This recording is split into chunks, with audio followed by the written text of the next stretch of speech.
सुबह का समय था। घर के आंगन में हल्की हल्की धूप उतर रही थी, लेकिन उस घर के अंदर का माहौल भारी और चुप था, जैसे किसी ने खुशियों पर ताला लगा दिया हो। दिया धीरे धीरे रसोई में काम कर रही थी। तभी बा ने उसे आवाज दी।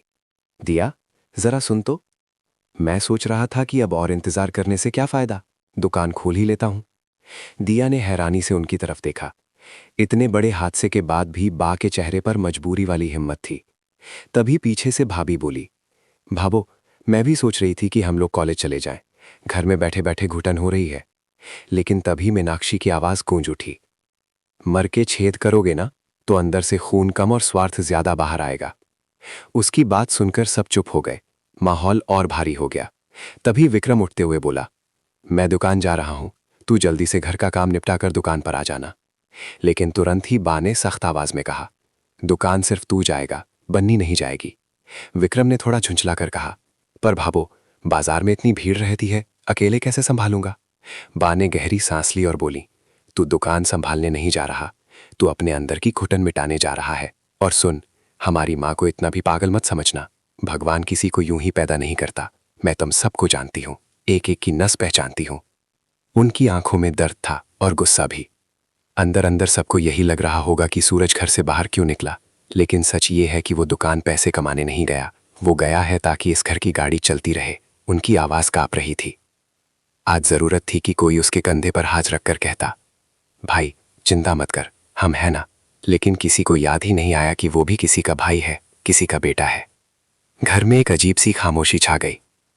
उसी समय कमरे के अंदर संध्या अपनी पुरानी किताबें देख रही थी। उसके सामने माँ बाप की तस्वीर रखी थी। उसकी आंखों में आंसू थे, लेकिन आवाज में हिम्मत। पापा, मम्मी, आप दोनों के जाने का जितना दुख हुआ, उतना ही डर भी लगा था मुझे। लगा था कि मैं अकेली पड़ गई हूं, लेकिन मैं कितनी गलत थी। भैया के रहते मैं अकेली कैसे हो सकती हूं। उसने तस्वीर को छूते हुए कहा, आपकी कमी कभी पूरी नहीं होगी, लेकिन इतना जरूर है कि जिंदगी की कोई लड़ाई भैया मुझे अकेले नहीं लड़ने देंगे। अब मैं पीछे नहीं हटूंगी, आपका सपना पूरा करूंगी, हर हाल में। तभी भाभी अंदर आई और बोली, संध्या, तुम्हारा जो आखिरी पेपर छूट गया था ना, मैंने पता करवाया है। सप्लीमेंट्री एग्जाम 15 दिन बाद है। फॉर्म में ले आई हूं, तुम भर देना, भैया जमा कर देंगे। संध्या की आंखें चमक उठी।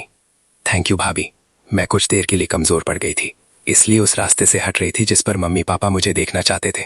लेकिन अब नहीं, अब उसी रास्ते पर चलूंगी और मंजिल भी हासिल करूंगी। उधर दूसरी तरफ बाजार में सूरज की मिठाई की दुकान खुल चुकी थी। छोटू मिठाइयों के डिब्बे सजा रहा था, लेकिन उसका ध्यान सूरज के चेहरे पर था, जो असामान्य रूप से शांत था। छोटू बोला, सूरज भैया, इतनी बड़ी बात हो गई और आपको जरा भी दुख नहीं होता। खाते क्या हो आप, मुझे भी बताओ। सूरज हल्का सा मुस्कुराया। ऐसा नहीं है कि मुझे चोट नहीं लगती छोटू, बस फर्क इतना है कि मुझे अपने भगवान पर भरोसा है। शायद इसमें भी उसका कोई खेल होगा। इतने में गुप्ता जी दुकान पर आए। राम राम सूरज। राम राम गुप्ता जी, बताइए क्या दूं। 1 किलो गुलाब जामुन बांधो, बेटे का रिश्ता पक्का हुआ है, उसी खुशी में ले जा रहा हूं। सूरज ने मुस्कुराते हुए मिठाई पैक कर दी, लेकिन उसके दिल में एक टीस उठी जो किसी को दिखाई नहीं दी। लेकिन बाहर खड़ी औरतों की भीड़ सब देख रही थी। कमला भाभी ने फुसफुसाते हुए कहा, अरे देखो, कल शादी टूटी और आज दुकान खोलकर बैठ गया। इज्जत जाए तो जाए, कमाई नहीं जानी चाहिए। पुष्पा बोली, अरे सुना है लड़की बहुत पढ़ी लिखी थी, इसलिए भाग गई। आखिर एक हलवाई से शादी कौन करेगा। उनकी बातें सुनकर संतोष का खून खौल उठा। वो आगे बढ़ी और बोली, बस बहुत बोल लिया तुम लोगों ने। भीड़ चुप हो गई। संतोष की आंखों में आग थी। सुन लो सब लोग, सिर्फ 15 दिन में मेरे बेटे की बारात फिर निकलेगी और ऐसी बहू लाऊंगी कि तुम में से किसी के घर नहीं आई होगी। भीड़ में फुसफुसाहट शुरू हो गई। किसी ने ताना मारा, ऐसी बहू पेड़ पर नहीं लगी होती, सालों लग जाते हैं। संतोष ने छाती ठोकर कहा, अगर 15 दिन में बहू ना लाई तो पूरे शहर के सामने यहां आकर खड़ी रहूंगी और तुम्हें हक दूंगी कि मेरे सिर पर चूती मारो। भीड़ सन रह गई, क्योंकि उस दिन एक माँ ने सिर्फ कसम नहीं खाई थी, उसने अपनी पूरी जिंदगी दांव पर लगा दी थी। संतोष की कसम सुनकर पूरा मोहल्ला जैसे सन्न रह गया था। कुछ लोगों की आंखों में हैरानी थी, तो कुछ के चेहरे पर वही पुरानी तिरछी मुस्कान। किसी को यकीन नहीं हो रहा था कि एक माँ इतनी बड़ी बात इतनी आसानी से कह सकती है। लेकिन संतोष की आंखों में जो जिद थी, उसे देखकर लग रहा था कि वो अपनी बात से पीछे हटने वाली नहीं है। भीड़ धीरे धीरे छटने लगी, लेकिन जाते जाते भी लोग एक दूसरे से फुसफुसा रहे थे, देख लेना, 15 दिन बाद यही औरत सबसे ज्यादा शर्मिंदा होगी। इतनी जल्दी कौन अपनी बेटी देगा, ऊपर से शादी टूटी हुई है। गुस्से में आकर बड़ी बड़ी बातें तो हर कोई कर देता है। उधर संतोष के अंदर भी तूफान चल रहा था। बाहर से वो जितनी मजबूत दिख रही थी, अंदर से उतनी ही टूटी हुई थी। लेकिन वो ये भी जानती थी कि अगर आज वो कमजोर पड़ गई तो लोग जिंदगी भर उसके बेटे का मजाक उड़ाएंगे। घर पहुंचते ही दाईसा ने उसे रोक लिया। उनके चेहरे पर चिंता साफ दिखाई दे रही थी। उन्होंने धीरे से कहा, संतोष, गुस्से में आदमी ऐसी बातें कह देता है जिनका अंजाम बहुत भारी होता है। तूने जो कसम खाई है ना, वो इतनी आसान नहीं है। सोच ले, कहीं जल्दबाजी में सूरज की जिंदगी बर्बाद न कर देना। संतोष ने उनकी तरफ देखा। उसकी आंखों में आंसू थे, लेकिन आवाज पहले से भी ज्यादा मजबूत थी। दाईसा, पहली बात तो ये कि आप मेरे सूरज को जानती नहीं है। उसका गला भी काट दो ना, तब भी वो नहीं बोलेगा कि बा ने गलत किया। और दूसरी बात, जितना प्यार सूरज मुझसे करता है उससे कहीं ज्यादा मैं उससे करती हूँ। मैं दुनिया की सारी बदनामी सह लूंगी, लेकिन अपने बेटे के लिए गलत लड़की कभी नहीं लाऊंगी। चाहे स्वर्ग जाकर ढूंढना पड़े, मैं उसके लिए सही बहू ही लाऊंगी। दाईसा कुछ पल तक उसे देखती रहीं, फिर धीरे से सिर हिलाकर बोली, भगवान करे तेरी जिद सच हो जाए। उधर उसी समय बाजार में सूरज अपनी दुकान पर बैठा था। बाहर से वो बिल्कुल सामान्य दिखने की कोशिश कर रहा था, लेकिन अंदर ही अंदर उसका दिल टूट चुका था।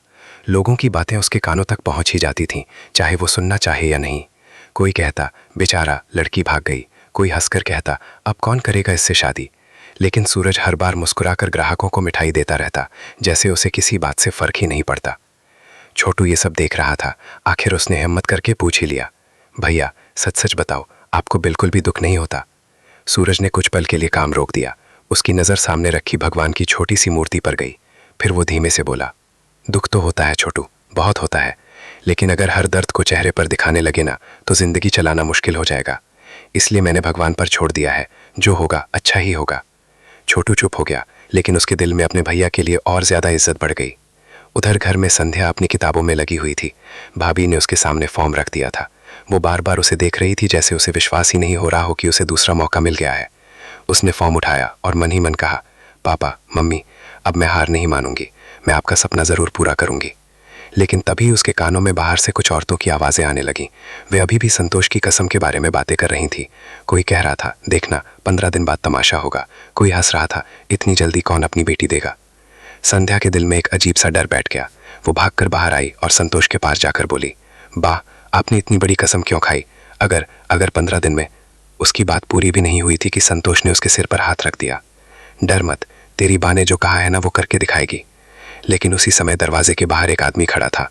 वो कुछ देर से ये सब सुन रहा था। उसके चेहरे पर एक अजीब सी मुस्कान थी, जैसे उसे किसी बड़ी चाल का मौका मिल गया हो। वो धीरे से बुदबुदाया, 15 दिन में शादी? ठीक है संतोष, मैं भी देखता हूँ ये खेल कैसे पूरा होता है।